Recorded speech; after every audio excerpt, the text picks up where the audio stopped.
You can't build your identity on responding to hate. You can't build your identity on responding to anti-Semitism. I know people are going to disagree with me. That's fine. Your best response to people like that is just success. I think that people need to grow up. People need to reach their own conclusions on things, even on difficult things. And I think if you realize that you're thinking exactly the same as everybody else, that you've probably been conditioned and you should think a little bit harder. Very rarely do I bring on a repeat guest, but in light of not so recent and recent events, there's a reason. A lot of times in life, we look for the words to try and understand, solve, resolve a situation. And today, you're going to meet someone for the second time, if you've been following the podcast for the last couple of years, a friend, mentor, an attorney, a politician, a podcaster, a speaker, a resource, an entrepreneur, father, husband, and a genuine human. I've been learning from this individual for a very long time, and I think you're about to see why. Please welcome today, Mr. Gabe Groisman. How are you today, sir? Thank you. What an intro. High expectations for the pod. Listen, when you sit down with the kind of people you're sitting down with these days, and you got a career like yours, it makes sense, right? Only fair. I think a prime place to start would be who you are, what you do, and why you do it. Yeah, look, who I am, I always start with, I'm the husband to Lisa, 21 years married. I got married super young at 23 years old. No regrets at all. Kind of the best time to get married if you're lucky to find the right person. Father of 5 daughters, wide age spectrum from 5 to 18 years old. So we've got a big, fun, robust family with a lot going on. So I always start with that because, by the way, I start my business meetings like that too, because I hate it when people jump right into business without talking about who they are. I'm like, you could do business by email these days or text messages, but if we're going to really have a business relationship, I want to know who you are. That's the beginning of who I am. I am professionally, today I'm an attorney and I'm a political affairs, government affairs consultant, work with companies in their interactions with government, problem solver, helping deal with any issues as they arise, and also helping people generate business with government. I'm an attorney. Like you said, I also host a podcast. It's not as illustrious as yours.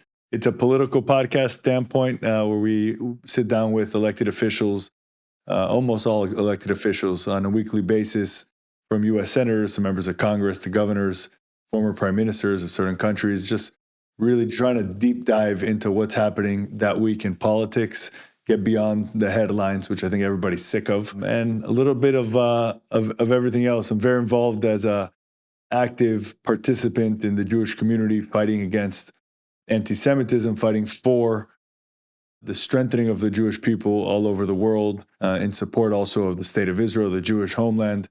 And just trying to stay busy and active and really try to get things done. I think getting things done is definitely part of your character and knowing you personally. What I think stands out about you these last, the podcast standpoint is a year old at this point. Yeah, a little over a year. What stands out is how you've cultivated a network, but not just as a resourceful person, but as a advocate for Israel, and how you've gone about maintaining your position in the public eye, unwavering to that effect. How are you so grounded in your principles and your advocacy of Israel? Yeah, I'm really just grounded in who I am as a person. And I know, I speak a lot at college campuses and high schools and young professional events around the country. And, it seems to be younger people are the less these days, the less they realize their roots and where they come from. And people always seem to be looking for something to stand up for, but they don't look inwards at who they are. And that's true really across the board, across the country. But within my own community or our community, the Jewish community, it's no exception. And we see the younger and the youngest of our generations just sort of lost and not really knowing who they are. So I know who I am, and I know that I come from a long line, thousands of years of Jewish history, of Jewish lineage. This coming weeks is the holiday of Passover, and we're going to sit down and read the same words that my parents and grandparents and great grandparents and great great grandparents read. And being part of that lineage, a link in the chain, is something that's really important to me. And it tells me who I am, it tells me where I came from, and it tells me where I'm going. And when you have that grounding, when and I never think of it as a grounding, but as you framed it, I think it's right. When you have that grounding, you take it with you wherever you go. So when I find myself litigating cases, when I was a litigator for 16 years doing commercial litigation, I was who I was, and everybody knew that when I walked in the door. When I served as mayor for 6 years in Bell Harbor, I took that with me. It's who I am. It's not like a t-shirt I could take off. It's part of who I am. And what's interesting is when you walk around like that for a long period of time, is you start earning people's respect. And it turns out that you're not boxed in. So many people think, well, if I do that, and by the way, this doesn't just apply to the Jews, it applies to any community. If I just walk around as the Christian guy or whatever it is, people are only going to put me in as think of me in that way. And that's not true at all, right? People get to see who you are as a person, and then they know you work and you have different elements to your life. I think that's actually the best way to build genuine relationships, which is actually a key to a lot of business success as well. You mentioned the elected officials that you're sitting down with. These elected officials range from governors to billionaires to high influence individuals, we'll call them for lack of a better way of putting it. And I'm curious, and having sat down with all of these esteemed people, what are some of the key themes and takeaways that you've garnered as a result of these conversations over the last year? Yeah, it's an interesting question. So from, my primary goal is to talk about government and politics. And when you're talking about that, and I'll answer it more broadly in a second, you kind of assume a level of knowledge everybody has. And sometimes people surprise you in both ways, right? The depth of knowledge that some elected officials have is tremendous in a positive way. Most people think I'd go negative on that, but it's not true. Sometimes you don't realize a passion that someone has or a reason why they've really dived deep on certain issues. Of course, sometimes it's not the case, right? And that's where people who are advocates and that care for different issues have the ability to educate and to really influence in a positive way people that are in decision-making powers. But really my biggest pleasant surprise was the depth of knowledge that different elected officials have on totally different issues. And sometimes it's unexpected. Sometimes it comes from a personal place. Sometimes it's a committee they're on. Sometimes it's an issue that they dealt with. The other thing, I've sat with some business leaders as well, like you alluded to. And what's interesting there is that, I think once you zoom out a little bit from the fluff that we all see online, business leaders come in all shapes and sizes. The ones that I respect, that I try to sit with, are ones that not only have business success, but have personal success. And the personal success, I mean, that they built a family and they're philanthropic and they care about their communities. That's really the interesting part to me. And the ones that I sit with, I see such a common thread of that, where they spend almost as much time in their philanthropy. And that doesn't just mean writing checks. It means getting involved and assisting that as they do in their main business. And even if sometimes it's not, because their business takes them away for a few months at a time, if you go out to dinner with them, the first hour, they're going to speak to you about their projects that they're doing outside of work. And sometimes it's hard to realize, so many of the young guys, especially, I keep talking about that like I'm some old man, but some of the guys you hear talking that are just starting out, you have to live it. It has to be your whole life, all day, breathe, whatever you're doing. I kind of see the opposite. The successful guys I sit with, both in politics and in business, they have a good family life. They have a robust personal life. They have grounding in something special and important. And I think that's pretty cool. And how do you think that your experience over the last year, the reason I'm harping on the podcast so much is because it's not every day in such a short time span that people get the opportunity to be impacted by conversations on a public scale like you get to, like I get to, and in your instance, actually positions of power where the influence is actionable and in real time, not just accomplished, not just credible, but actually on the field, in the game, making real-time decisions that impact society. Having been the mayor of Bal Harbor for 6 years, like, how does that impact your day-to-day these days? When we're talking about the podcast and getting to sit with these folks, this is what I do for a living. I speak with them all the time. What's nice is to be able to sit with them unfettered for 30 minutes or an hour to dive into topics that I find interesting or important for the day. The thing that I keep thinking about while you were talking is they're just people, right? And I mean that in the best of ways. People are just people, and yes, they're in positions of power. We all know absolute power corrupts absolutely, but these are people. We have such an incredible system in our country. Yes, there are flaws. Yes, there are issues. Yes, there are bad apples. But all in all, if you sit with these guys, if you spend time with these guys and girls, men and women all across the country, serving our country, serving our community, you really get to see that they're just people, and they come in with their own biases. They come in with their own expectations of what they're trying to get out of it. And, more often than not, and I know people are going to disagree with me, and that's fine. But more often than not, I find people that are trying to do the right thing, that are really trying to help their communities one way or the other. And the more you understand that, I think the better you can interact with what's happening from our government. It doesn't mean to be naive, but it also means to try to understand where these folks are coming from. A big part of today, culturally, in my opinion, is that a lot of people tend to live in an echo chamber, looking for content or accounts or people that disagree. They see what the masses have to say, but only at a surface level. They're not really getting into the nitty-gritty of it. Why is it so important, and how has it, in your experience, helped shape and forge your opinions? Yeah, I mean, it's a great point that you make. We all live in echo chambers. The easiest thing to do is to blame social media and the algorithms. And that's true to an extent, right? If you look at my social and someone else's, it could be totally different if we have different backgrounds, different political interests, even different positions, because everything is alluded to give you, they call it confirmation bias, right? Just to give you more and more information to confirm what you already believe. But the news is very much the same, right? I can sit with someone and talk politics, and usually within 5 minutes, I could tell you which news channel they watch on a daily basis, right? Because of what the talking points that are coming out of their mouth. And it's not because I'm a genius, I'm not, but I do follow politics closely enough to know, when people are just regurgitating points that are coming up in the media on the right or the left. I think that's something we really have to push back against. And you really have to make a concerted effort to do that, because the vast majority of people today get their information, even their news, on social media. So that bias is really in there. How do I deal with it myself? It's hard. You want to make sure, because you want to read stuff that you think is legitimate and that you consider to be legitimate. I'm old school. I read the newspaper every day, Wall Street Journal in print in my house. I can complain to them. They only deliver 6 days a week, and the weekend one comes on Sunday.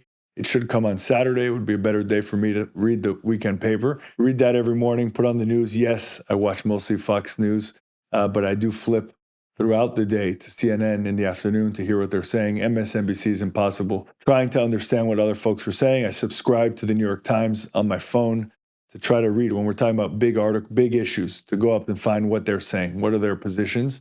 When it comes to the Middle East, I read 3 or 4 papers a day. They're quick.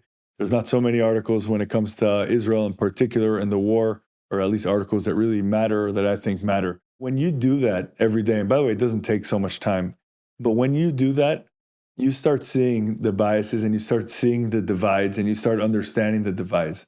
But I think the most important point, and I'll end with this for this, is that we shouldn't allow our real life, meaning not the social media world, our real life, to be divided like that. I think it's great to have friends with different political opinions. Think it's great to have friends with, in general, different opinions. And we can all have our red lines of people we don't want to associate with, and that's fine, right? But come run with me in my running group. Maybe you shouldn't, because you're much faster than us and you run farther. But you have all political positions, and we fight the whole time, every single day. And then we run again the next day and we do the same thing over and over. They're my best friends, right? But that's good. And I think that's healthy. And I think our society needs more of that. I want to agree with you. And the lawyer in me agrees with you. It feels like it's safer than it used to be to share what you feel, why you feel, how you feel. Today I posted an anti-Semitic comment that was written on one of my other posts where I'm genuinely trying to make an impact and really change the way people think about how they talk to themselves, feel about themselves, so they could spend less time in their feelings and more time in action. To get a Jew boy comment on an unrelated piece of content was disheartening. It always hits and hurts. I mean, you obviously know this. How has anti Semitism played a role in your life in the last year, and what are you doing about it? So first of all, I just want to say something, and I'm just you're a friend, your family. I just got to tell you whether this is filming or not, which is in response to comments like that, F them. I mean, really, you don't have to respond to every loser that's going to write something on their keyboard, every keyboard warrior who's going to write some anti-Semitic comment. Sometimes a response is not even dignified. If I were to share with you, if you go on my Rumble page where I host most of my podcast is hosted. The Rumble folks help me launch my podcast. Go check out my comment section there. And by the way, I have some automatically deleted that they asked me because it was getting so bad. And that's not the private messages I get. F them. I mean, those are people who are just hateful, disgusting people, losers trying to get your attention on something. Your best response to people like that is just success, right? Let them bask in their dark basements while you're out there succeeding in the world. So I just wanted to give you a little bit of that because I've been dealing with that my whole public career. Oh, I'm sure. Whatever I'm doing, and those guys are worthless. Whether they send you a piece of mail, which I've gotten before, physical mail, phone calls, emails, F them. Those aren't anyone. That's no one that deserves a response from anybody, and you shouldn't be shaken by them. People have hated Jews since time immemorial. And the reason why we continue to succeed is because we're not victims. We don't allow ourselves to be victims. And I think that's critical. This last year, the last year and 4 months since a little bit more, wow, since October 7, 2023, we've seen that explosion of anti-Semitism year over year. So, anti-Semitism has been exploding ever since the FBI has been tracking hate-based crimes based on religion. We've been winning. Congratulations. The Jewish community by far is the most attacked religious group, according to FBI data, ever since they've been tracking it. This last year has taken things to another level. The number of recorded incidents is over 6,000 from the last report that I saw in this last year just in this country. It's worse in other countries.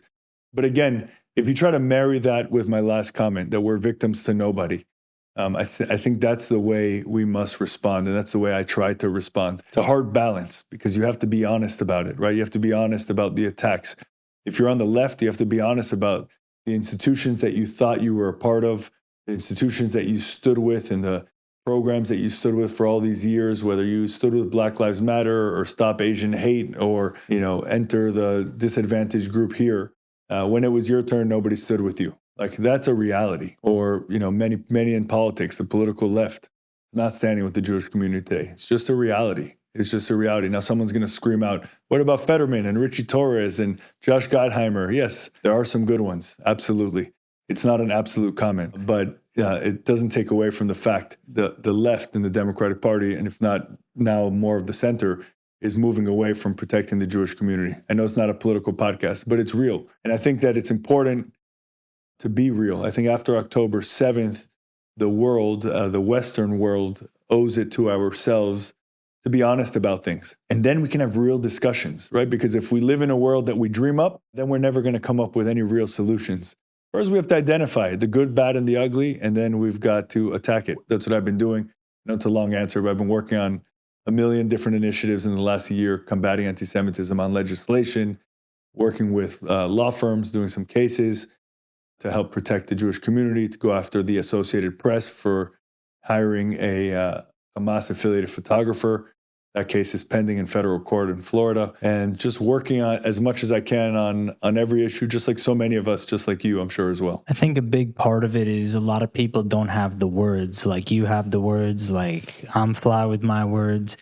It's helping people understand, because I didn't always have the words. I know you didn't always have the words either. You had to go out, explore, learn, have hard conversations, get a little bit of hate, do your due diligence, put that information into action, reaffirm your opinions. How can people, in your opinion, cultivate a foundation of fighting against anti-Semitism if they don't have the words? So they have to learn first.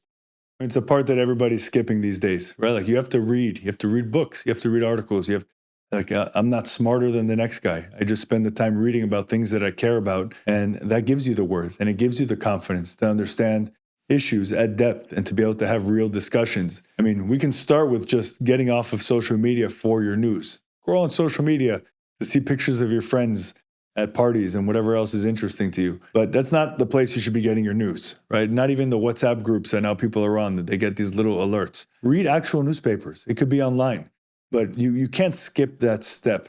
And also, again, being grounded in who you are, understanding who you are. So I'll speak from my perspective as a Jewish person.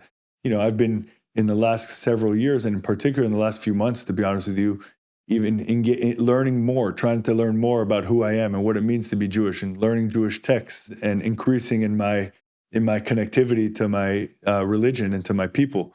Right? I started wearing a kippah on my head 2 years ago, almost to the date, if not just over 2 years ago. Doing things like that are really just connecting me more who I am, and that matters, and that's an important part of the equation. What role is fear playing in your life these days, if any? I don't really think of fear, to be honest with you, in the grand scheme of things. I'm not saying I'm not afraid of anything. I'm afraid of roller coasters that go upside down. But then when you're talking about serious things, that's true, by the way. And my kids make fun of me about it. I just live my life. I just got to move. I'm all the time. I'm thinking. I moved offices recently, and this morning or this afternoon, when I was leaving the office, the receptionist said to me, "I realize you never stop." And I'm like, "Nope, I don't." She's like, "Do you get tired?" I was like, "No, it's just what I do."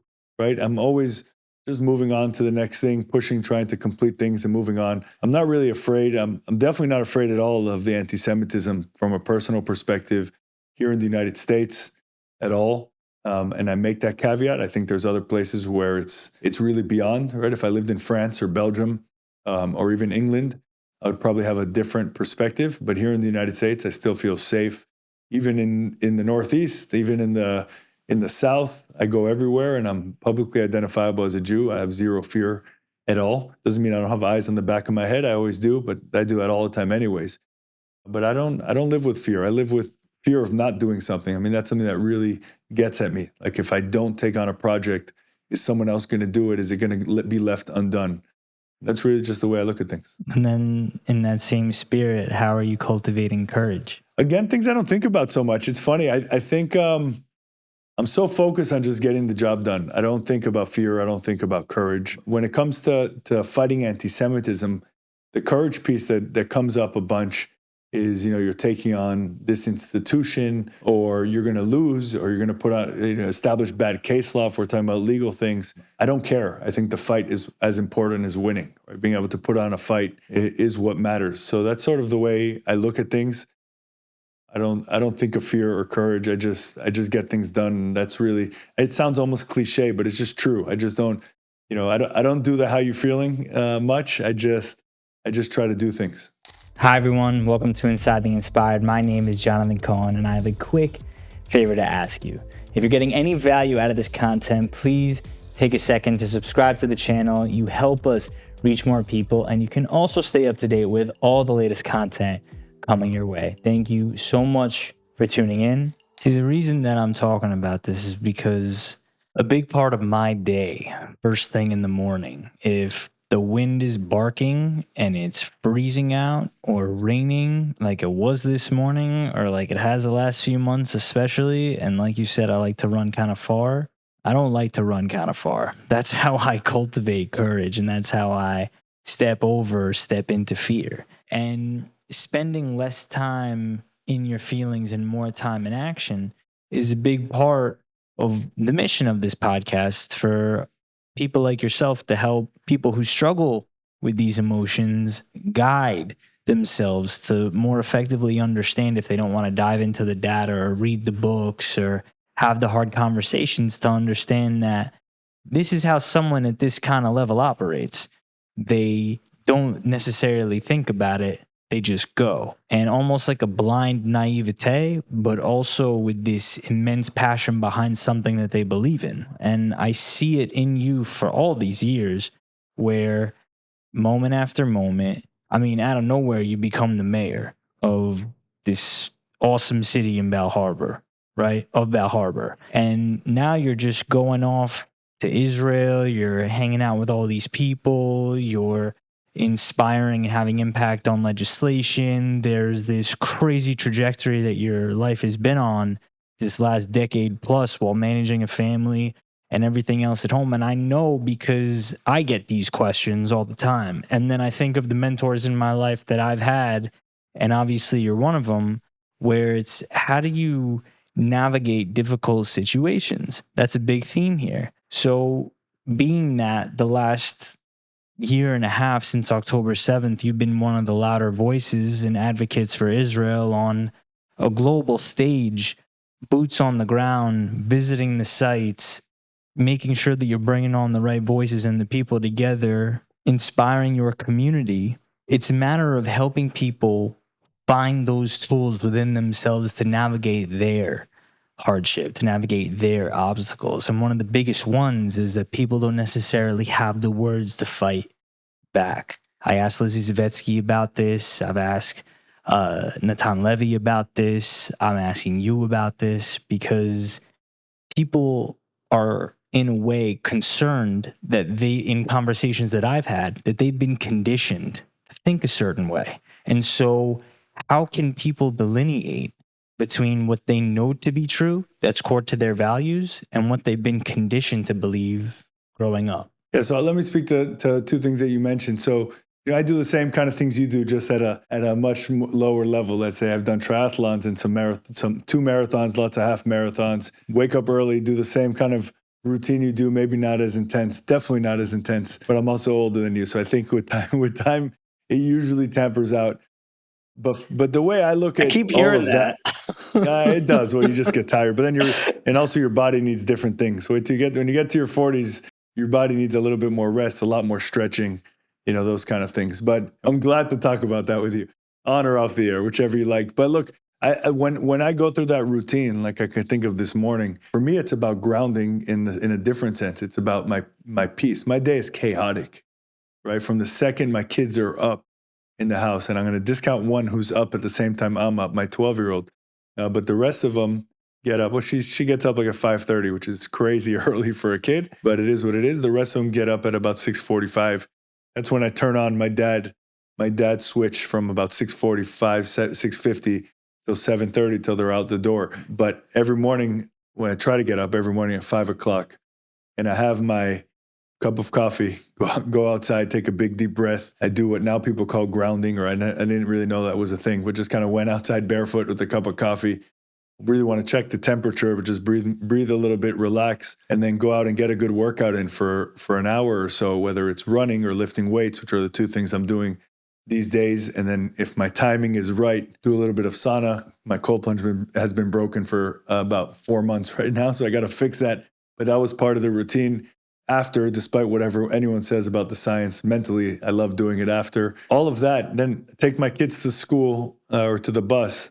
In the last 4 months or 3.5 months, I started then going to what people call a Bible class. So they're going to a Talmud class almost every day. I'm trying, right by where I drop my kids off. Then I'm still in my office by 9 o'clock, and I think about it 9:15 or so. And I think about it when I get there, and I say, there's two sides of me. One side says, I can't believe it took me 4 hours to get to this amazing mental state that I'm ready to do anything. But also, it's just the flip side of it is now I'm done. Like I already took care of myself physically, mentally, spiritually. Like I have nothing left in my way. So you're saying finding the words, or how do you feel about things? I already took care of my feelings, right? I checked on how I'm doing, right? I checked on how I'm physically feeling, how I'm feeling emotionally, how my kids are doing, how my wife is doing. And I'm ready now, right? Like now I'm ready to do whatever I have to do for the whole day, make my to-do list, and then just get going. I think sometimes people overanalyze the actual work, and you just got to get the damn work done, right? You got to make your list and just go. And the last comment I want to say is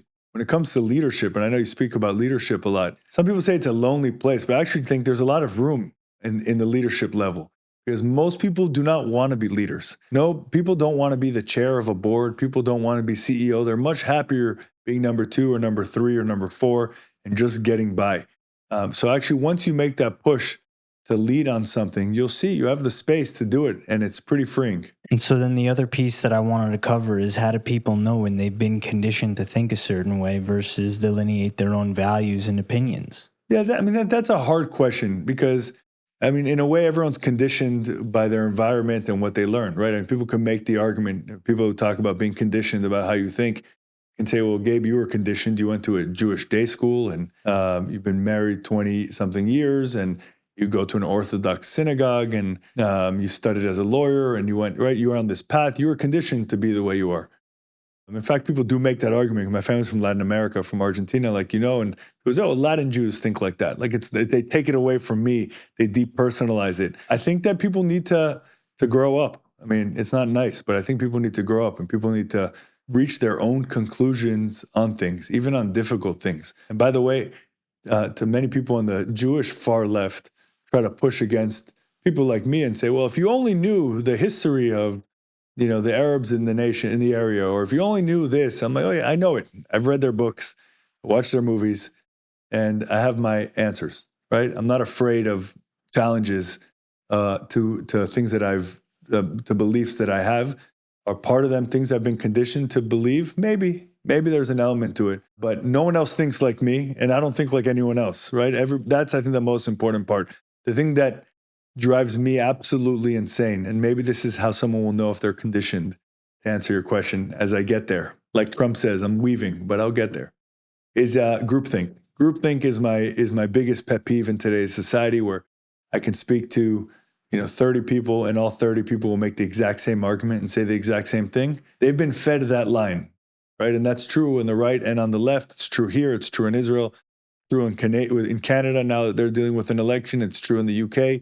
Groupthink, I think, is one of the most awful things in our society today. And I think if you realize that you're thinking exactly the same as everybody else, that you've probably been conditioned and you should think a little bit harder. I remember the first time I learned about groupthink, I started to audit my circles and think about who I was hanging out with, because I didn't want to have that, like I alluded to at the top, that echo chamber.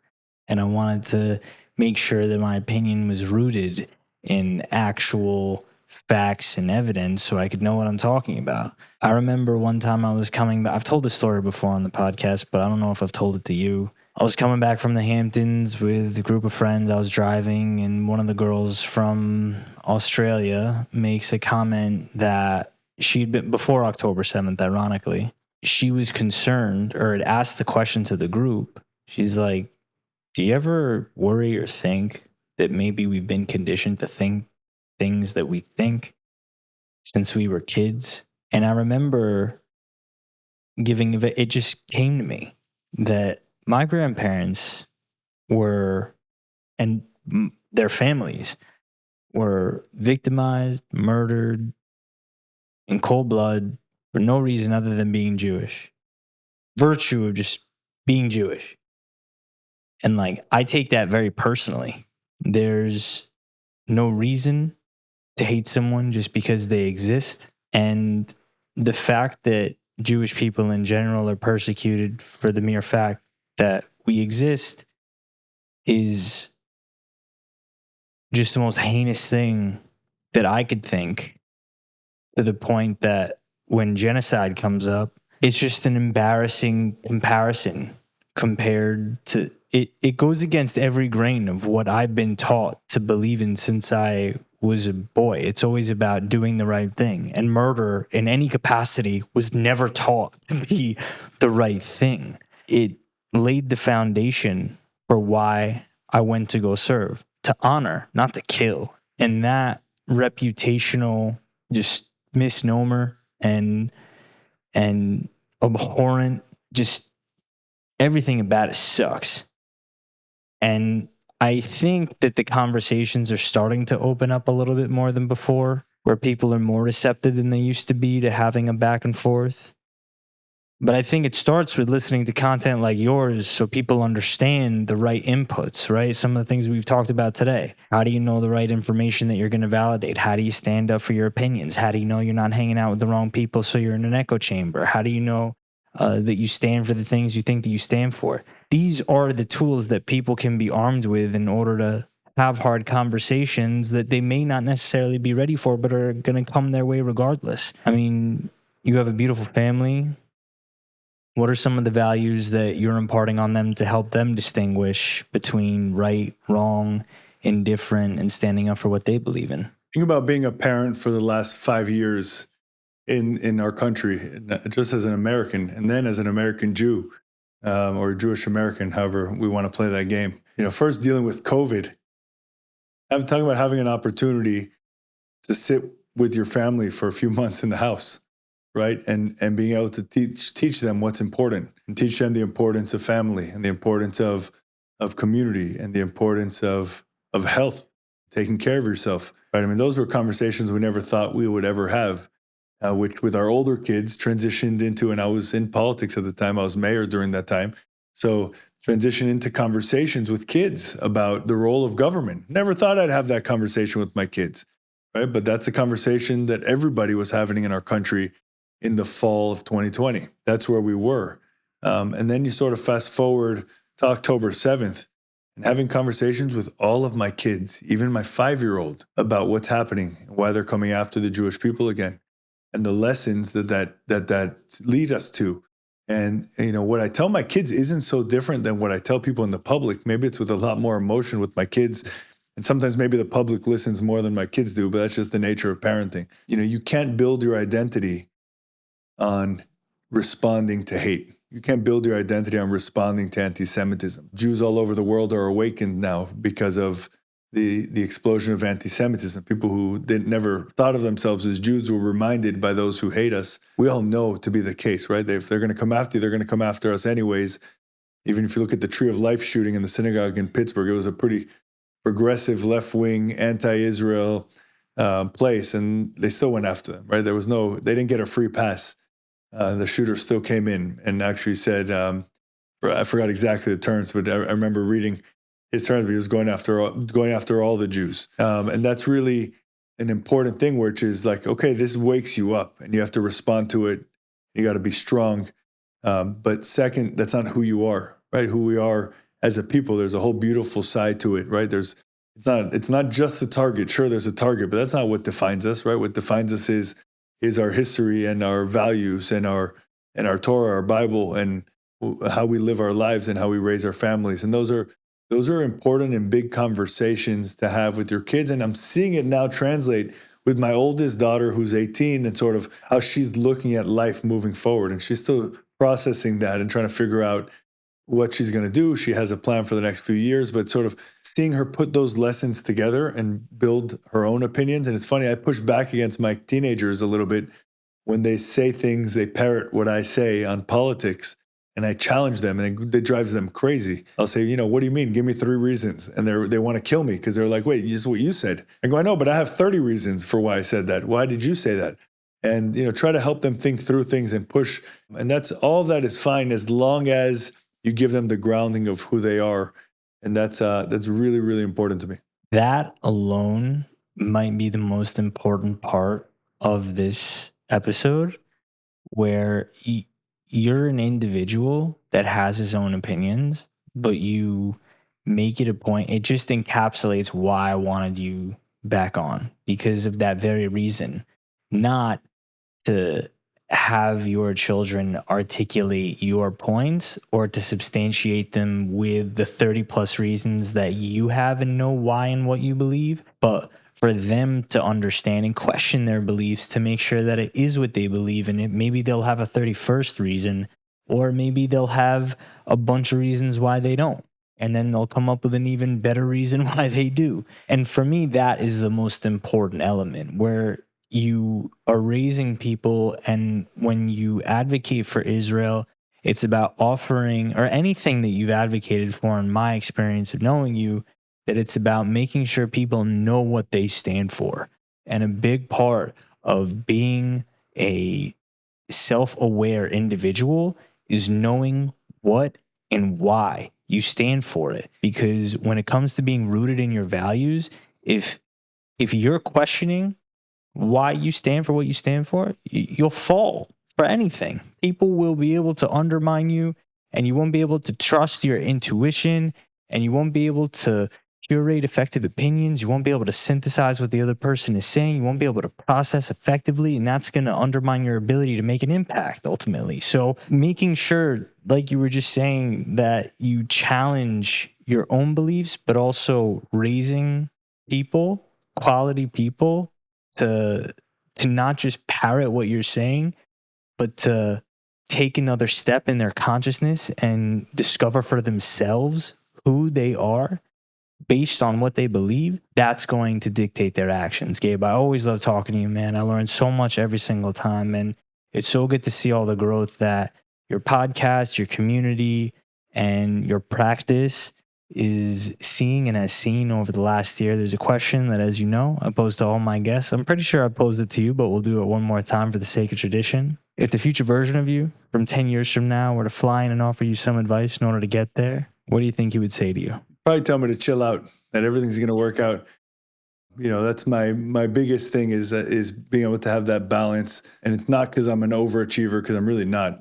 I just like to get things done, and I have a fear of saying no. So he'd probably tell me, you could say no, it's okay, and spend as much time with your family as possible. Best advice I got from an older friend of mine. I've got lots of friends from different ages, and great advice I got from an older friend of mine, which is like, you regret a lot of things, but you'll never regret anything more than missing something with your kids. So just make sure you're there for your kids and for your wife and for your family. And that's probably what my older self would say to me now. And also just, you'll get there, don't worry. Because I've always sort of been in a rush to accomplish things, which you probably could see, which is great on some level, but other levels it's like, relax, you'll get there. Hopefully we'll do this in 10 years and tell me what you think. Ladies and gentlemen, Mr. Gabe Groisman, where can people keep up with your journey? Anywhere you want, social media at Gabe Groisman, or Standpoint with Gabe Groisman, wherever you find podcasts. This is awesome, man. Thank you so much. Until the next one, if you got any value out of this episode, please take a second to rate, review, and subscribe. Share this with someone you think may need to hear it. Once again, my name is Jonathan Cohen, and this is Inside the Inspired.